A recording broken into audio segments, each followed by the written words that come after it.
Hey everyone, and welcome to my healthy kitchen. I hope this finds you well, and I hope this finds you safe too. We are cooking something fabulous tonight, something fabulous. I have been inundated with requests to do things that are a little bit kind of winter warming, and this soup that we are doing tonight is definitely in that category. So tonight, yes, we are making a soup. It is a very traditional soup, and that is a pho ga, which is a Vietnamese style chicken noodle soup.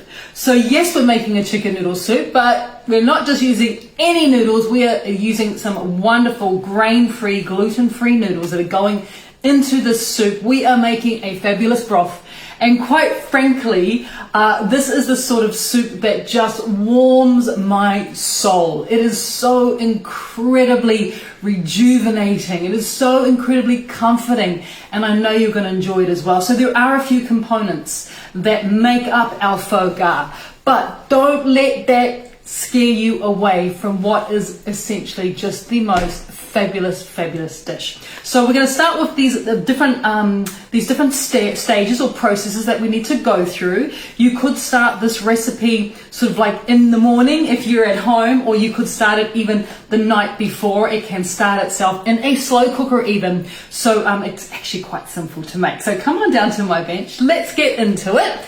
There is, I was saying, a couple of steps that we need to take into consideration, but they're not scary. So the first thing that we're going to do is we're going to create our broth base. So this is like the chicken broth base. And the way that we're going to be doing that, the first way that we're going to be doing that, here we go, is by working with what I'd like to say a beautiful bowl of aromatics. This is going to help to really flavor our broth. So in here, as you can see, I do have an onion. You could use a red onion or a white onion. That's up to you. You need one medium-sized onion, peeled and then cut in half that way. We've got one of those. I've got a couple of cinnamon sticks as well that we are going to be using.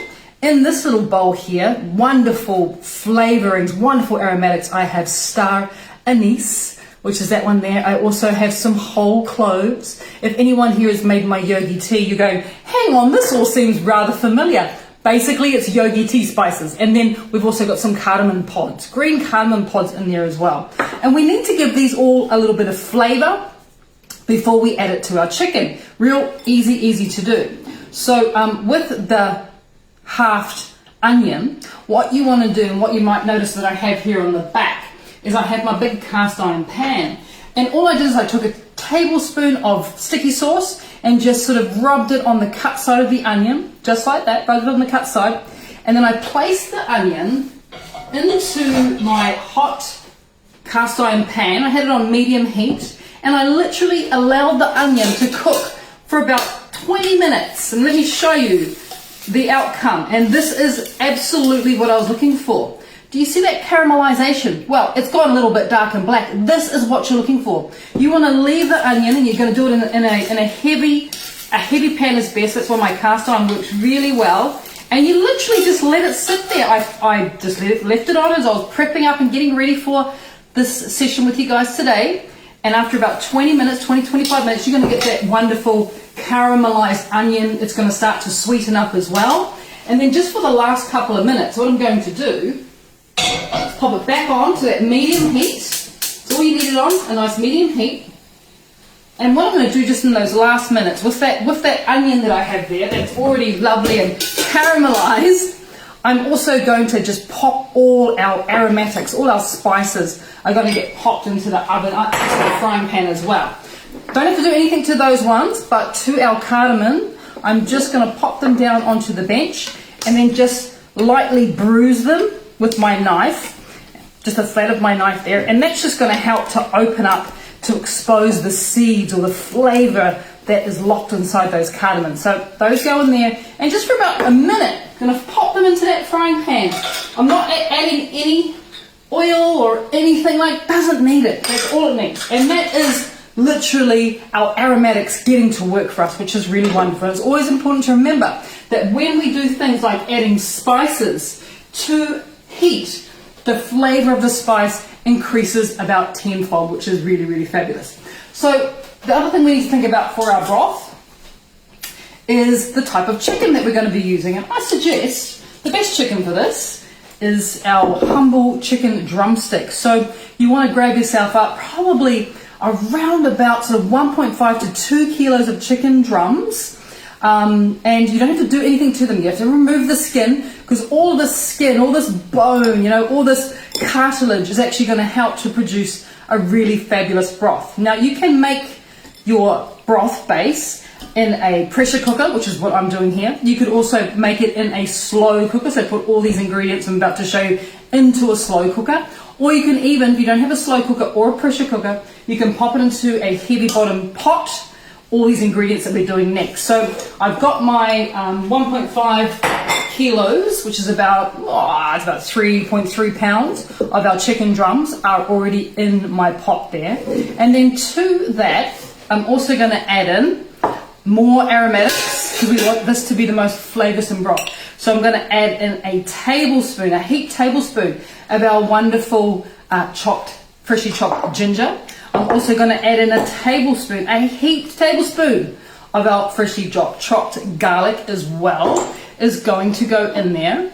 I'm going to add a bit more sticky sauce as well, because sticky sauce equals flavour, as you guys all know. So I'm going to be adding into here 2 tablespoons of sticky sauce. I'm going to add 2.5. It's good. I'm adding 2.5 is going in there as well. And then over to our frying pan, our pan of aromatics and onions. Over to our pan, I'm going to add in that wonderful onion, flavoursome onion is going to go in there as well. And of course, our spices, which are really starting to make the kitchen smell fabulous, is going to go in there as well. So you pop all those things inside of your pot or your slow cooker or your pressure cooker. All of them will work really, really well. And the last thing that we need to think about doing is adding some liquid.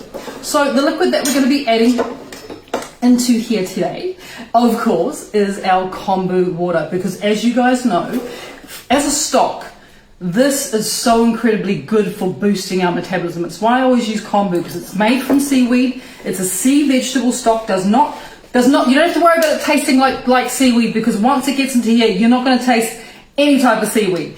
What it does, is it adds a good amount of iron. It helps to regulate your thyroid, which of course helps to regulate your metabolism. So you want to add about 300 mils of the kombu water, which is about 10.5 fluid ounces, goes into there. Now, if you are cooking your chicken, you'll give it a bit of a stir if you want to, of course, give it a bit of a mix. If you're cooking your chicken in the pressure cooker, you want to pop it on medium pressure, and that's going to take about 40 minutes on medium pressure to cook.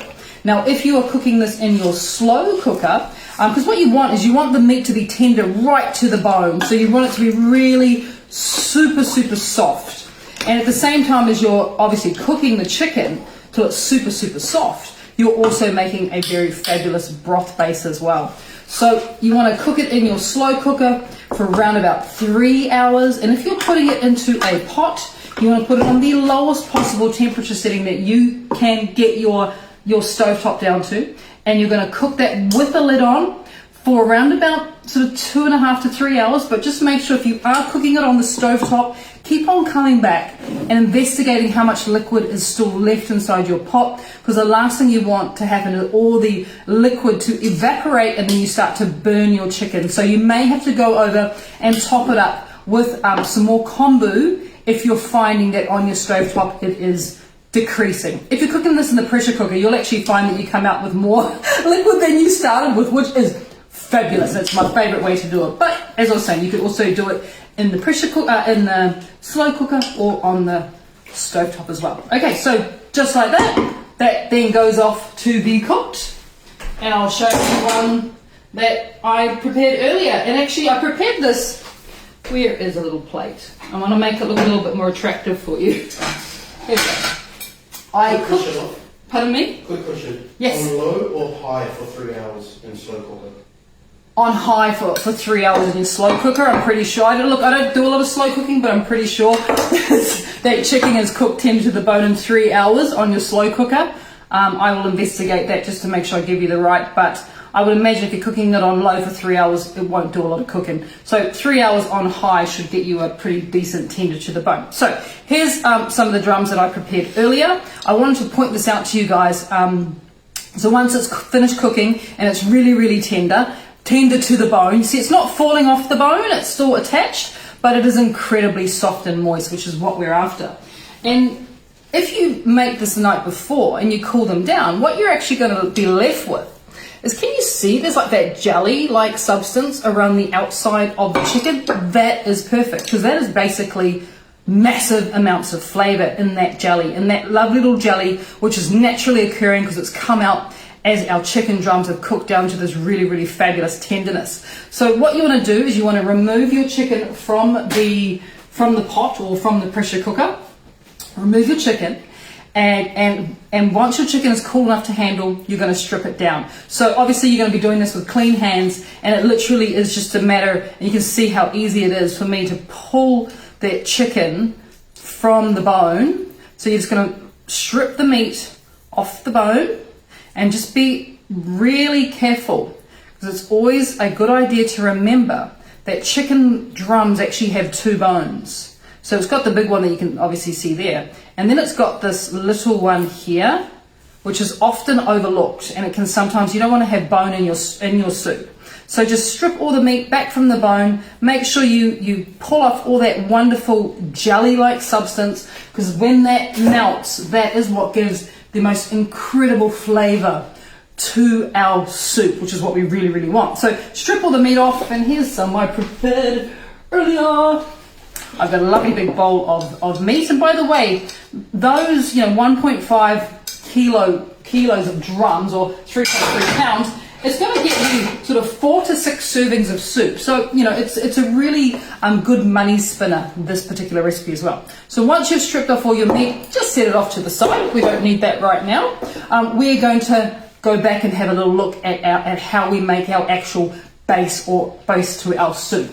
So I've taken the drums out, obviously. I've got all this liquid left in my pot. All you need to do is strain that liquid. Strain all that liquid, which is what I've done here. So you put it basically through a sieve to get rid of the spices and the onion and any other bits and pieces, and you'll be left with some broth like this. You may not get as much as me. It all depends on your method of cooking. So slow cooker, you still get some decent amount of liquid.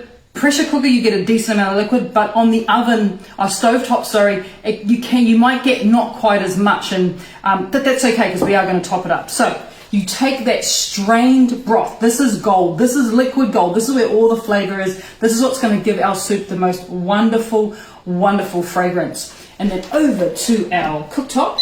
Now I am cooking it in a wok. I don't normally cook soup in a wok, but because I want you guys to see what's happening inside of it, that's why I'm cooking it in a wok. So take that wonderful strained broth base and add it to your pot. Imagine it's a pot, if you would.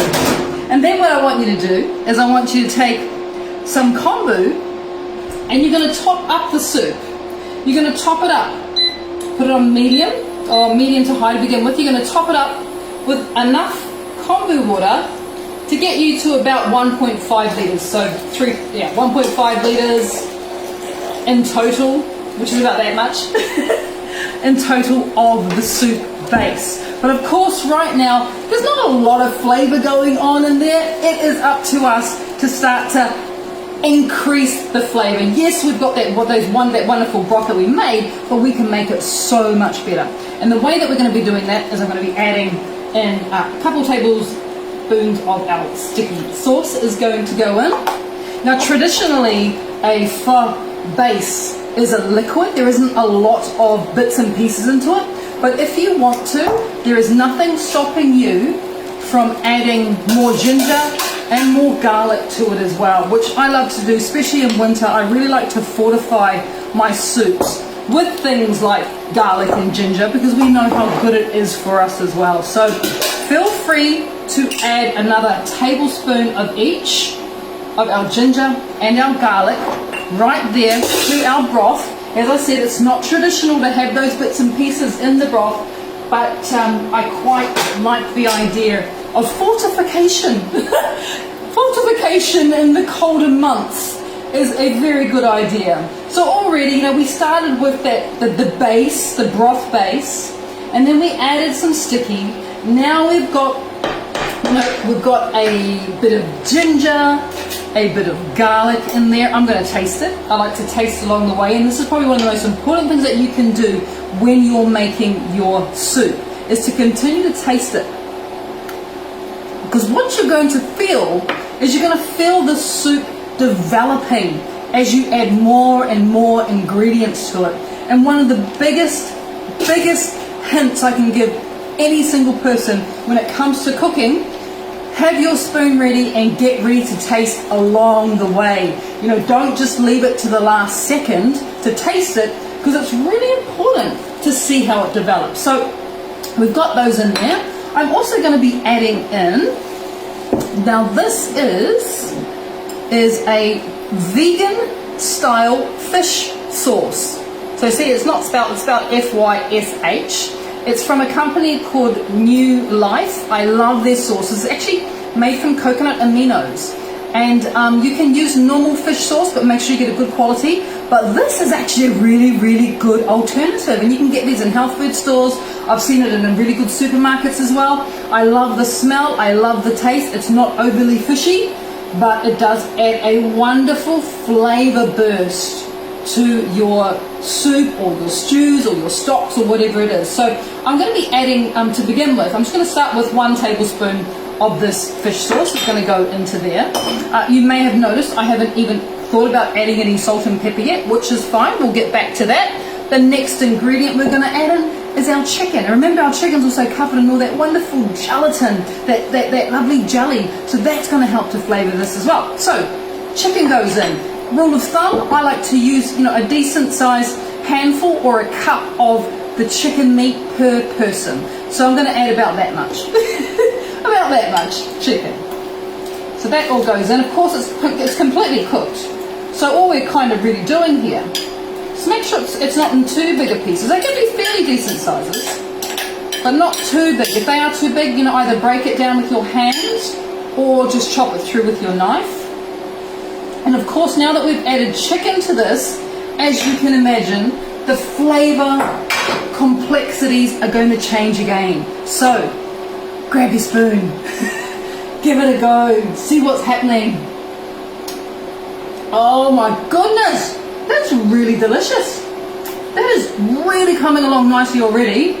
It is a beautiful chicken soup at this stage, which is what you kind of want. But we can do better than that, and we can do better than that. I'm going to get a clean spoon for a start. That's a good idea. Get a clean spoon. I'm going to add in a little bit more sticky. You know how much flavour is in this stuff, right? And the soy is in there, which is going to be tamari. We're going to give it a really good, nice balance as well.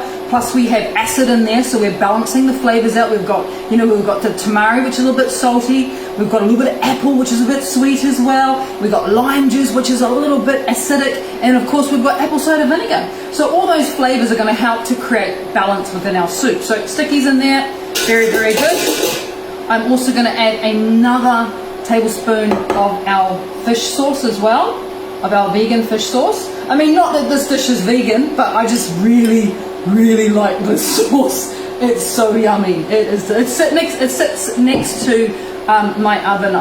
My stove top. I don't even put it in the cupboard, in the pantry, because I use it all the time. It's just wonderful. All right, that one's sticky and that fish sauce, I just think it's the best combination. All right, so time to taste again. I know you're probably going, oh, you've tasted it so many times. Honestly, guys, the trick to eating well and to cooking well is to be completely aware at all times of what's happening inside your pot or your pan. And the way to do that is by tasting it. And how am I feeling? I'm feeling even better than I was feeling not so long ago. Everything's tasting really, really good. I'm going to leave that there. You can see it hasn't started to come to the boil. We've kind of got a nice little simmer happening there, which is quite good. Now, if you want to, right, not necessary, but if you feel you want to balance it just a little bit further, there's nothing stopping you from adding a little bit of zero as sugar, which you know is our sugar alternative 0 calories, 0 laxative effect, and yes, we can use it as a 1-to-1 replacement for normal table sugar or palm sugar or coconut sugar or any of those other brown sugars and stuff, which are all not good for us. This is great for us, good for our oral hygiene as well, would you believe? If you wanted to just balance it again with a bit of sweetness, some things that I find, I'm probably doing half a tablespoon here. Sometimes I find, depending on where I'm having a pho or a chicken soup, Vietnamese style, I'm finding that there is a little bit of sweetness to it. And yes, it comes from the onion, it comes from the chicken itself, but I also do believe that there is chances that there's a little bit of palm sugar that they have added into the soup as well. So give it a bit of a stir, and then once again, you know what to do, grab your spoon and have a bit of a taste. It is just wonderful. I can't wait to give this to Mahi. He's going to love this one. All right, that's pretty good. I'm happy with that. Yes, you could consider adding some black pepper or some mineral salt, which I might just add just a touch of mineral salt to it. Doesn't need very much, but this is pretty much your broth done. You could, at this point in time, allow this to cool down and store this in your fridge, in a sealed jar, container, or whatever. You could store this in your fridge for, sort of 4 to 5 days, provided your chicken was really, really cooked well and cooked fresh. 4 to 5 days easily that you could store that, and you could just finish the soup off whenever you wanted to. So it's a good meal prepping one as well. So how do you finish your soup off? I'm glad you asked. All right, so these are our, gosh, look at this. These are our finishing ingredients. This bowl here just gives me so much joy. So much joy is in this one bowl, you have to admit. Look at it, it's luscious, it's green. Yeah, I know it's winter, but even in winter we can still enjoy all these wonderful flavours that you get from this beautiful bowl. So we are going to be finishing it off with that bowl. This is another really vital ingredient when it comes to making this style of soup, this type of pho, is lots and lots of bean sprouts. Bean sprouts are amazing here. They're cheap and cheerful to buy, as you know. Just grab yourself up a big bag of bean sprouts and you're ready to go. So we've got fresh herbs. I've got a bit of lemon as well. We've got our bean sprouts, of course. And the very last thing that I want to talk to you guys about, where is it? There it is. Is what I have in my bowl here.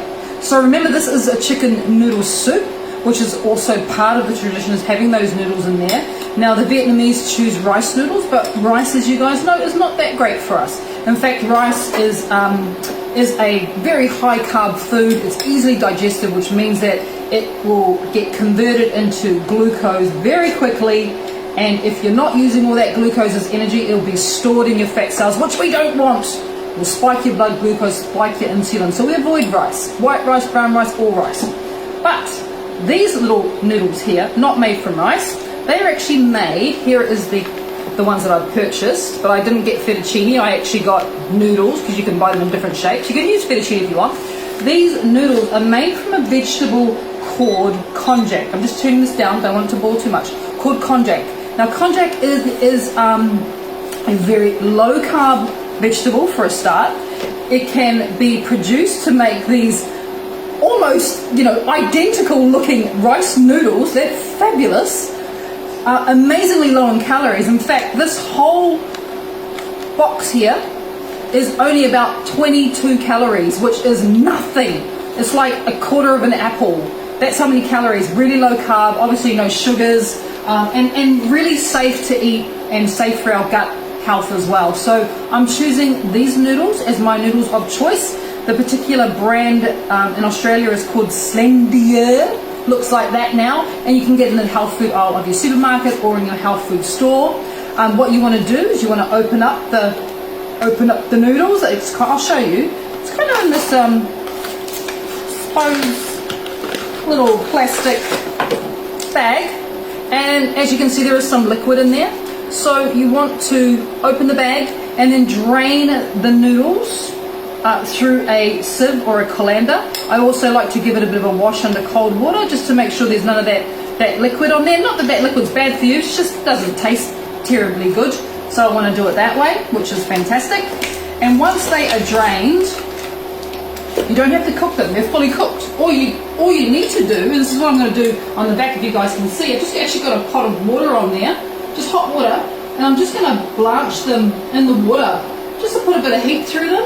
Don't need it to happen for very long, maybe 20 seconds is all it needs, 20-30 seconds, because obviously it's going to go in a hot soup as well, just like that. Give that a bit of a drain as well, and literally it's time to start assembling our soup. This is the easy and the fun part. Get the biggest bowl that you own. The biggest bowl that you own. Now, when it comes to these noodles, they reckon there's 2 portions in a pack. But I'm using a whole pack because I reckon for this particular soup, noodles need to be the hero here in the base of the bowl. So don't be shy. You will eat them all. They are delicious when you add all the ingredients. On their own, they taste like nothing. Like literally, they're boring as. But when you add things to them, they start to taste really, really good. So that's the first thing. We pop those steaming noodles down the bottom, and then we take up some of our wonderful soup, and literally you just spoon it on. Like I like to go for quite a bit of broth. So for me, the broth is just, it's exceptional. Just it's so good, it's so wonderful. So go for broth first is usually this is my go-to. I go noodles and then I go broth, and then I start to add the chicken on top of the broth as well. So that's where you kind of want to be. I'm going to add a bit more broth because I love it. It's my favourite part. That goes in there. I'll turn that off now. And then we're going to just finish it off with these little bits and pieces that we have here. Of course, as I was saying before, bean sprouts are just such a wonderful part of this dish, and I'm going for a decent handful, and they just go right on top. You don't have to cook them, you don't have to do anything to them, maybe just give them a bit of rinse under water, and I mean, look at this is amazing already. It's wonderful. Now some people actually add raw onion, thinly sliced raw onion. I have had that before, so I'll leave that up to you. But if you don't want to go the raw onion route, you could also consider just maybe some spring onions or some green onions. Works really well, but try and aim for the top part. And this is, of course, just that little bit of onion flavour, but not too oniony. Bit of colour and a bit of excitement. I'll leave that up to you whether you want to add that into it. I think it always looks quite nice. And then we're going to start looking at and appreciating what's in my bowl. Now what's in my bowl is basically fresh herbs, and fresh herbs, you cannot have this style of soup, a type of pho, without the most amazing big pieces of fresh herbs. So when you go, if you've ever been to a Vietnamese restaurant, they will actually tend to serve the herbs on the side and the bean sprouts on the side as well. So you can do that, and then you can just put them in as you're going. But look how much I'm adding. This is mint, by the way. Look how much. Like, don't be shy. It is fabulous. And they will actually serve you in the restaurant. You'll get it still on the stalk like that. And then it's up to you to strip the leaves off as you're going. So you can absolutely have fresh mint. Coriander is one that you might want to think about adding in there as well. I particularly like Thai basil. You can see it's got little sort of purpley knobs on the end and purple tinge to the leaves. But look how much herbs. Like seriously, this is what is required. Oh, that one's a little bit brown. I'm going to add this one here. And don't be afraid, remember, because you're going to pick the leaves off the stalks as you're going. So put that there as well. And what else have I got here? This is Vietnamese mint. You could add a bit of Vietnamese mint if you want. I mean, it's really up to you which herbs you use, but just make sure that you use bright, fresh, wonderful ones like the ones I have in this bowl here. So mint, Thai basil, Vietnamese mint, even normal common basil, which is just, you know, our friend, this one. Why not? Put it on the side there. It's all going to be good at the end of the day. So I'll leave that up to you, but just make sure when you do add your herbs, don't be shy. And the last thing that you can think about adding is you can think about adding just a couple of wedges of lemon to the side of it as well, because once again we're working on balance, and balance really does come from that wonderful squeeze of fresh lemon or lime goes into our soup as you're eating it, and you then have a bowl of absolute goodness for the perfect winter meal, right? The perfect winter meal. one last thing. If you want to, there's nothing stopping you from adding a little bit of chili, provided chili doesn't give you an upset tummy, of course. I'm going to be adding in, this is my my sugar-free sweet chili sauce that I make. I'm going to be adding in some of that, like literally right on top. But you could also add in my happy hot sauce, which is in the yellow book, Bridget's Healthy Kitchen. Or you could add in fresh chilies as well. Again, I will leave that all up to you, what you decide, how you decide to finish your soup off. But it needs all those herbs, it needs all that gorgeous, gorgeous, gorgeous, gorgeous broth that we've been having throughout the evening. This dish is fabulous. So like always, I will be sharing this recipe with you guys tomorrow morning on Bridget's Healthy Kitchen. If you would like a copy of the PDF, then keep an eye out tomorrow on our recipe page, Bridget's Healthy Kitchen on Facebook. I'll share that recipe with you guys so you can request it, you can download it, and then you can make your own incredible broth of goodness.